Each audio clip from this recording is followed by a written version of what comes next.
what happened to the stock market on August 5th, 2024. So there's been all sorts of news headlines blaring about what happened today. The beginning of the day was quite scary. If you woke up, scrolled the news headlines, you were seeing things like, oh, the world is ending, the Fed is going to have to intervene, and it was like, oh gosh, what's going on? And now the stock market has basically normalized. The S&P 500 is down only about 2% on the day, which is much better than people thought it was going to end up. And volatility was quite high, and that's also gone down quite a bit. But the big question is, well, what happened? And there's four main answers to that. And so number one, there is a yen carry trade unwind. Number two, there is worries about the strength of AI. Number three, there are worries about the US economy. And then number four, there's always geopolitical risk, but that does seem to be ramping up extremely high right now. So let's talk about the yen carry trade unwind. And if you're like, what on earth is that? I'm going to explain as simply as possible. So the thing is, Japan is very well known for keeping interest rates very, very low. Japan kind of has a demographic issue. Their economy hasn't grown that much.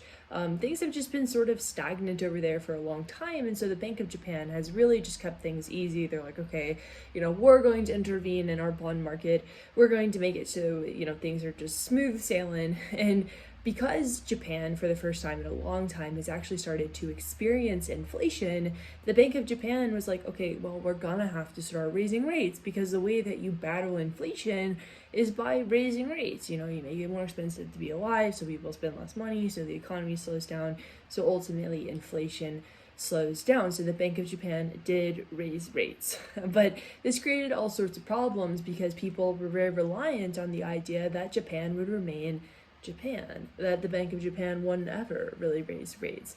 Because there's this thing called the yen carry trade. And if you heard a joke over the summer that like, oh, now is a good time to go vacation in Japan, this is why people are making that joke. Because hedge funds are also vacationing in Japan with their dollars. So people borrow yen and make investments into higher yielding currencies like the USD, like the euro, because those economies have been raising rates. And so Bank of Japan, it's been like 0% over there. But, the US is at 5.3%. Rates are really high. So you're going to borrow in yen and then go buy an asset denominated in USD.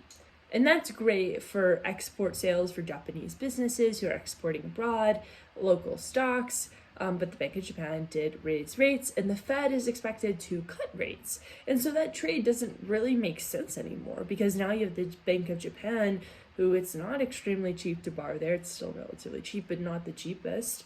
And also you're not getting as much money from the US because the Fed is expected to cut rates eventually.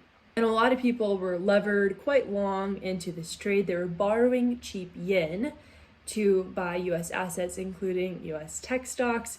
And now they're like, oh my gosh, I'm going to have to cover this trade. I'm going to have to pay back my yen denominated loan. But now it takes more money in order to accomplish that. And a lot of people were doing this, which creates that eventual pain when it's time to unwind that. And this has happened before in the 1990s because nothing is new ever. Borrowing money in Japanese yen at low interest rates, converting into higher yield currencies. So people unwind these trades, which is what they did in the 1990s. They unwind these trades by buying back yen, which ends up with the yen becoming even stronger. So this kind of self-fulfilling prophecy, right? And so step one, everybody's like, oh my gosh, I'm going to capture this weak yen, and I'm gonna borrow the yen, I'm gonna flip it over to USD, and then I'm gonna buy US assets, US stocks with this, and it's gonna be great and awesome. But oh no, the Bank of Japan raised rates. That's pushing the value of the yen upwards. So I'm like, oh my gosh, I need to go back and buy back yen, making the yen even stronger. And so you kind of have this self-fulfilling prophecy, which is really difficult to escape. But then you also have a stock sell-off, right? Because people are selling off their stocks in order to raise USD to convert back into the yen. And once you start selling, that creates volatility, it creates uncertainty, and of course another negative feedback loop where more volatility creates more volatility, more uncertainty, people continue to sell. And the good thing about what's happening here is that Japan's companies are in a pretty good financial state. The stability of their financial system is in pretty good shape. But part of the issue also is that Japanese investors own quite a bit of foreign assets, about $10.6 trillion, and they're very big buyers of American and Australian collateralized loan obligations. Sort of, vibes based in a sense, because there is this perpetuation of fear, but it's also a shift in a macroeconomic regime, which is always scary. It's a lot of people were in this yen carry trade. They were benefiting from the yen being relatively cheap, from the dollar being relatively strong. Macro regime is changing, so does the way that you have to invest. The second reason that we had this big sell-off was AI. So I've talked quite a bit about, how there's this like $500 billion revenue gap in AI where the costs are ramping up, they're ramping up, but everyone's like, how are you gonna make money, man? Like, how you can't do it through subscriptions, probably? Like, maybe, I don't know. Is it gonna be advertisements? Probably. But there's this $500 billion gap right now. They're spending a ton of money and they're not seeing a lot of return. So people are looking at the AI situation and they're like, okay, this isn't making sense. It's just kind of like this broader tech growth scare. Warren Buffett sold out of Apple. See, Intel is down an extraordinary amount, partially because of AI worries. And their CEO is posting scripture. It just creates this fear loop that's really hard to get out of. And people are just like, oh my gosh, tech has been rallying for so long. We've been seeing it going up and up and up. And it just seems like there's going to have to be something that sort of breaks that eventually. But a lot of people are saying that this is a sign that the AI bubble is beginning to pop, and it makes sense. Like, exuberance does go away when you're faced with real world situations, which, the Bank of Japan raising rates is a real world situation. And I also think the AI bubble popping, it goes into point 4, and I'll get back to point 3. But point 4 is like geopolitics are, of course, incredibly intense right now. You have what's going on with Israel and Gaza. You have Israel and Lebanon becoming increasingly concerning. Germany is evacuating German nationals out of Lebanon over concerns over a conflict between Iran and Israel. And so there is just more and more signs of really tense geopolitics. And I think that if you're an investor and you're investing in AI startups or AI companies or companies that are focused on, AI boyfriend, girlfriend, whatever, as we talked about in the video from last time, that you look at the geopolitical landscape and it's kind of like, all right, what the heck? How is this going to be useful? And that's why you see a company like Lockheed Martin rallying 23% when the rest of the market is going through this, Armageddon sort of situation. So I think geopolitics has a huge play in what's happening here. We're getting more and more information about potential geopolitical conflicts. But then, of course, there's point number 4, which is just general macro uncertainty. A lot of people are looking at the Federal Reserve and they're like, well, this was early this morning and that's kind of cooled off since then. Early this morning being Monday, August 5th, the time of recording, a lot of people were looking at the Federal Reserve and saying like, hey, you're going to have to cut rates. You're going to have to do an intermeeting cut, which is just nuts because number one, that would push the value of the yen up even more, exacerbating the pain of the unwind of the carry trade. And then number two, it would just make no sense because the Federal Reserve does not have a part of their mandate where responsive to markets. Of course, they are responsive to financial stability, but the Federal Reserve is in charge of inflation and they're in charge of the labor market. And are there concerning signs for the economy right now? Absolutely. The jobs report that we got, as I talked about in previous video, that we got last week, meaning came before the week of August 5th, it was concerning. Like, the unemployment rate did go up, but today we got a print in the ISM Services Index that showed that the economy is still strong in some sectors.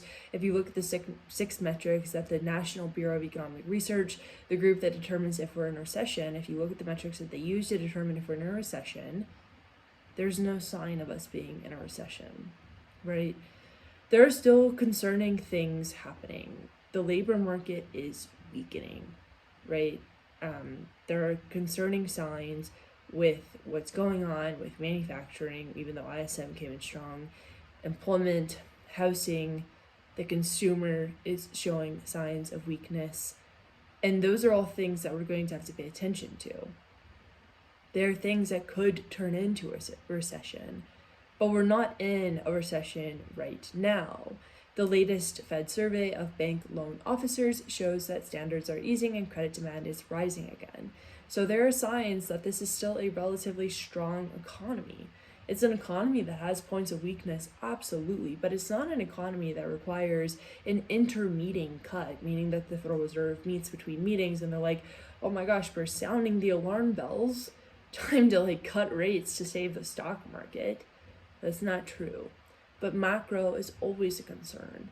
And volatility did spike partly because, what happened with the yen, partly because it's happening geopolitically, but partly because of, the unwinding. Like, it is a lot of market mechanics. The S&P 500 is down only about 9% from all-time highs, as Michael Batnick wrote about this morning. The VIX, which is the measure of volatility, the measure of uncertainty, hit 65 this morning, but that is just a closing of different strategies. So the four things that we talked about that drove this sell-off on August 5th, 2024 were the yen, it's AI, it's geopolitics, and it's macroeconomics. And all four of those are very important to consider, but some are more important than others. For example, this was probably primarily the unwinding of the yen carry trade. People will disagree on that, but it just seems like things happened so quickly and things unwound so fast that this probably wasn't just purely a response to the macro environment. There was something much more mechanical going on here. And then when you look at the stock market at large, it is still up quite a bit. It's still up about 9% on the year. So the stock market is still doing okay. And what probably did drive this scenario was margin calls. It was leverage. It was a mass sell-off, primarily driven by fear, also driven a little bit by vibes. It is not stock market worries. Like, it's not companies being like, we're not making any money. Like, we're seeing that a little bit in AI, especially with Intel. It is not a compression in stock market multiples. This is still relatively strong. All of this could change. Everything ever is subject to change pretty much all of the time.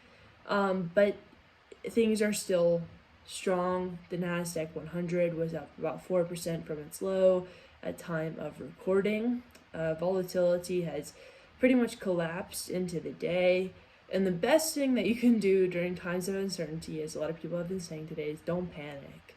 This is not investment advice, but what I do is I buy ETFs that I like utilities. And I hold on to them. And I say, all right, I do see what's going on here, and that's a little scary. I'm going to pay attention to it, figure out why it's happening. Maybe I should, trade out of some of my ETFs, but I never really do that. I believe in diversification, and I also believe in time. Time is the most valuable asset that we have, and when scary stuff like this happens, it's hard to remember that. It's hard to, a lot of people screaming for a Fed intermeeting cut. I think Polymarket was pricing that at like 55%.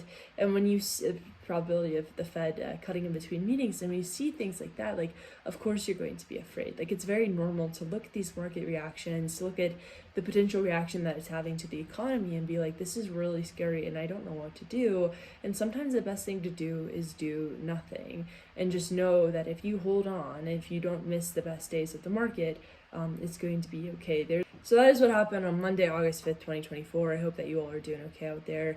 Remember, don't panic, just have a game plan. And sometimes the best thing to do is not check the news at all. I hope you're doing okay, and I'll talk to you very, very soon.